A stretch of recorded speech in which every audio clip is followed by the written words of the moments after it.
His jokes are unreal. Let's give it up for Don Gibson.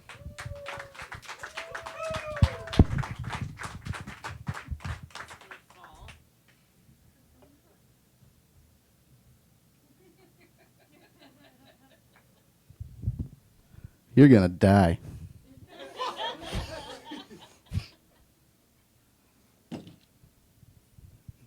You're looking at me right now. I don't have any blood in my jizz.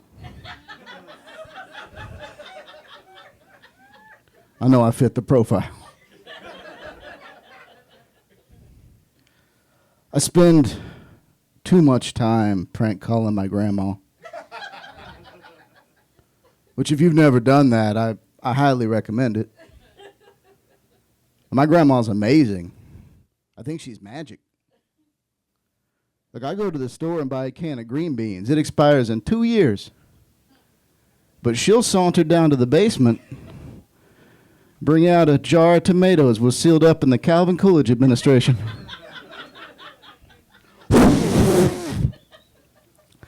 It's got an American flag sticker on it with 48 stars.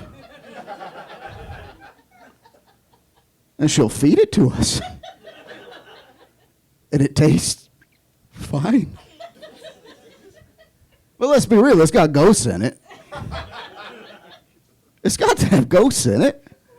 You can't just bust out some cauliflower that has witnessed all of the events if we didn't start the fire. And not have some kind of poltergeist or genie or malevolent spirit in there. So I prank call her. It's always the same. I just call her up and go, "Stand by for savings." She'll stay on the phone for 15 minutes. She's a frugal lady. She's concerned about the economy. I'm concerned about the economy. Not the whole thing, but the gift bag economy gives me pause. A gift bag like holiday, birthday, stars, princess, SpongeBob, Mater from Cars, the gift bags. Like, I got 7,000 of those motherfuckers in my basement.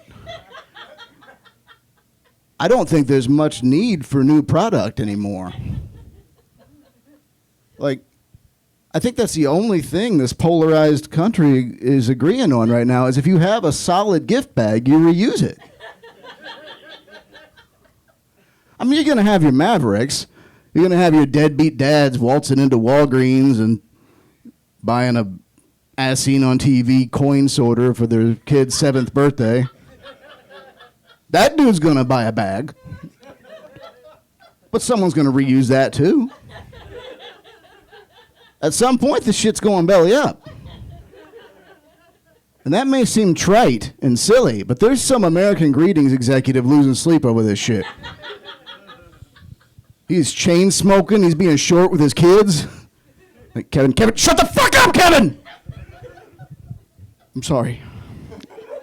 There's this goddamn bag thing.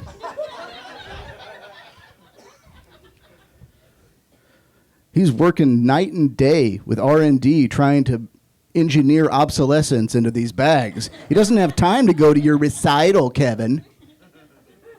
He's shoulder to shoulder with scientists, inventing paper that biodegrades in 2 weeks. He's playing God, not a fucking clarinet, Kevin. You fucking disappointment. I hate Kevin. I'm projecting. I'm a disappointment to my dad. So I have to...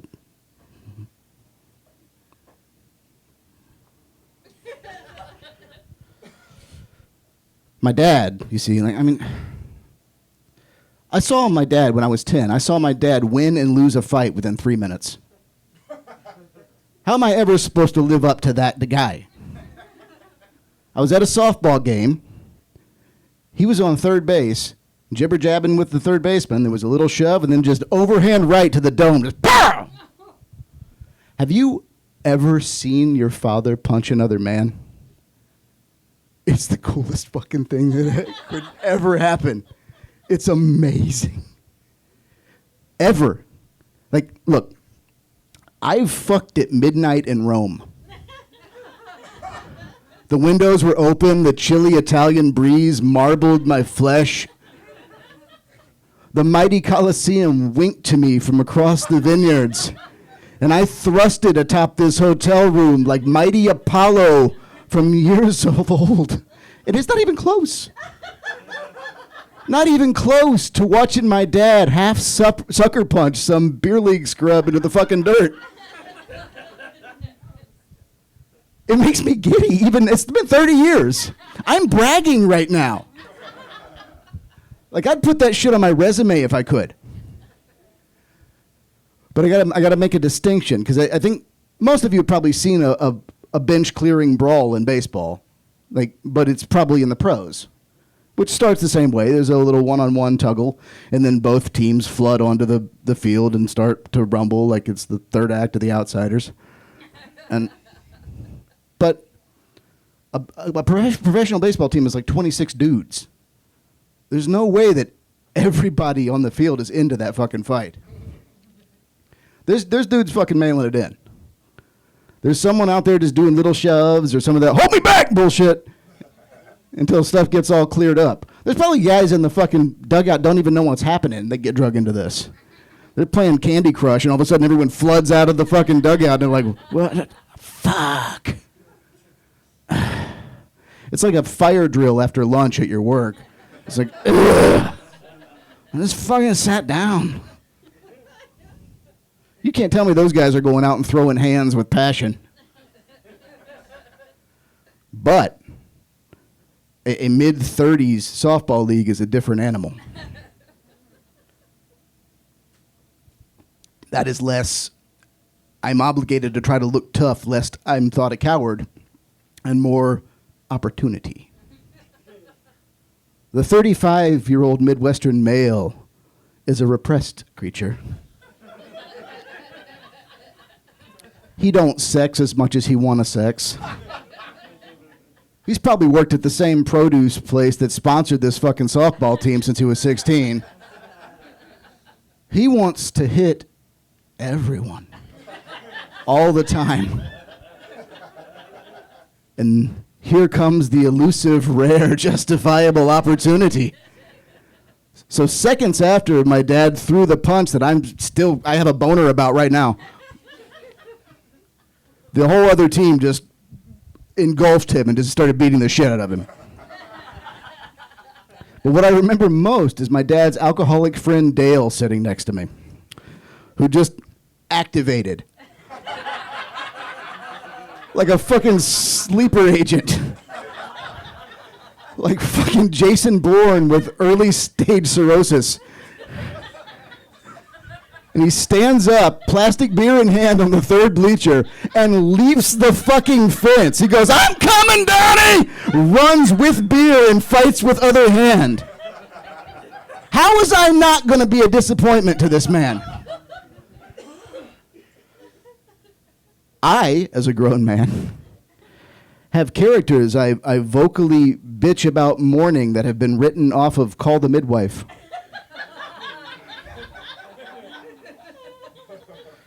I say 20 plus times a day, buddy, get your hand out of your butthole.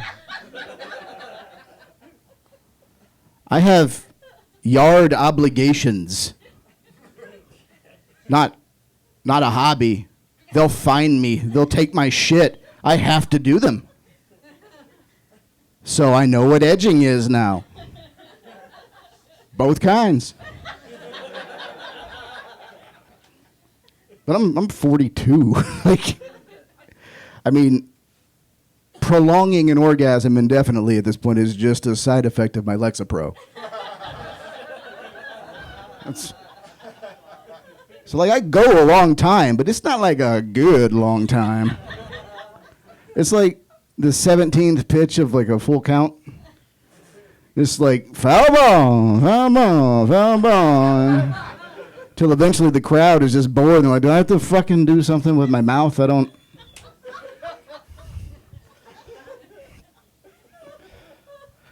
I have started tickling my tummy at night. That's a bad thing to find out.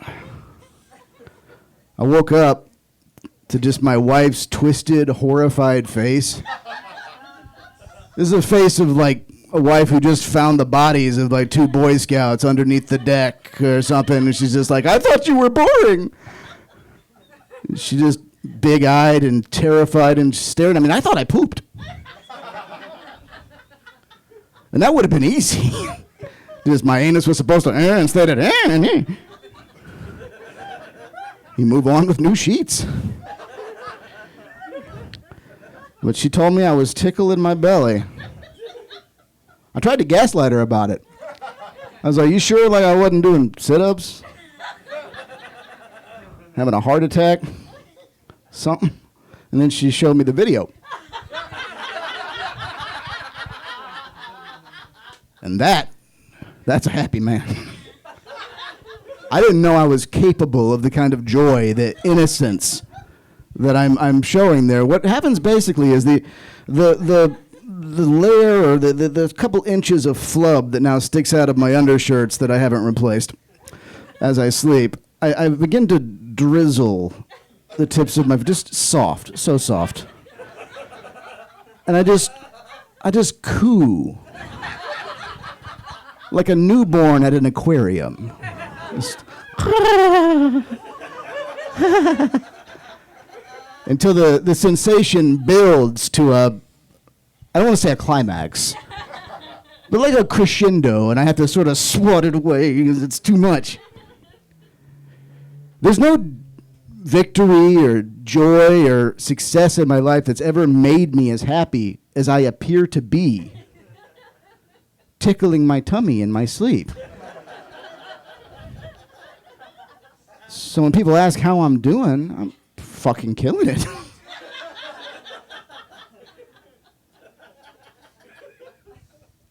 I'm old. I'm desperately trying to cling to relevance. And I get a lot of shit wrong. I mean, I'm trying, but I still fuck up even when I mean well. I took my kids to the first Pride parade in the little shit town I live in, and I was excited about that.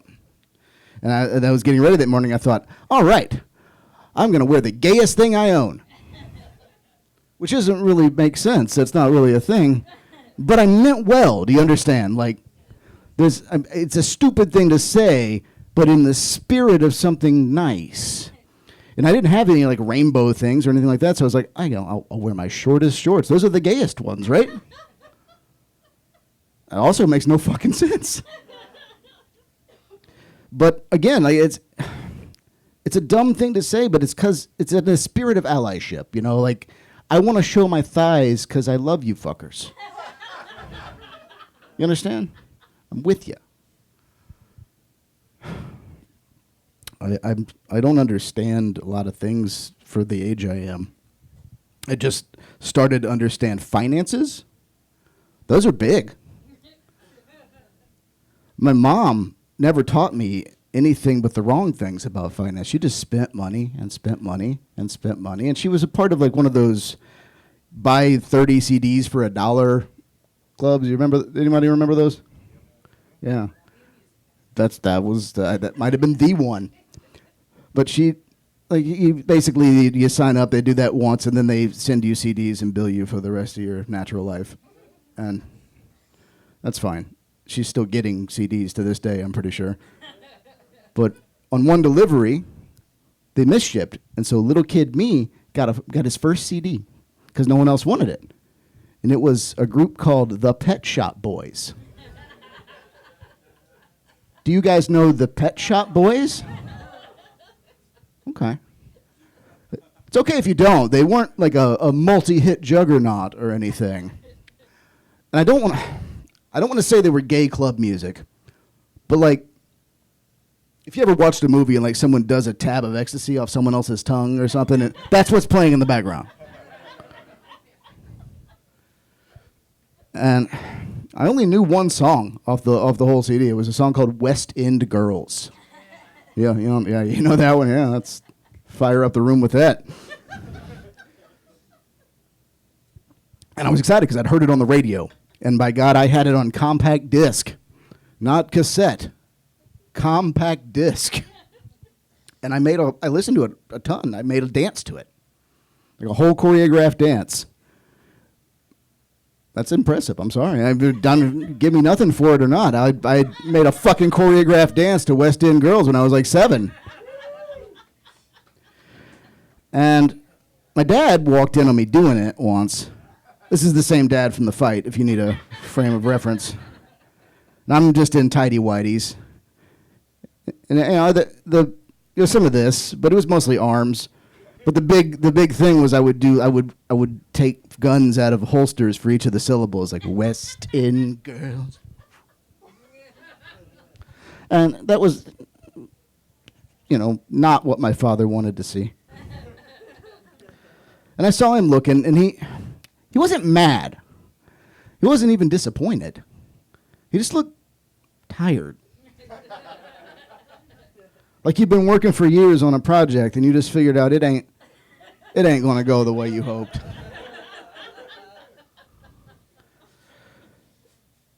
And he calls me over to him, and I'm thinking it's one of two things here. Either he's going to make fun of me hard, or he's going to tell me he liked the dance, because I was stupid enough to think, I knew what I had. It was a good dance, God damn it. I know he's a hard man, but... And he walked over, and he scooped down, he went, "Buddy, your balls are out."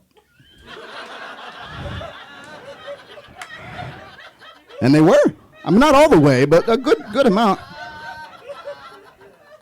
And then he just walked away. We never talked about it again. Disappointment. That's all. Thank you.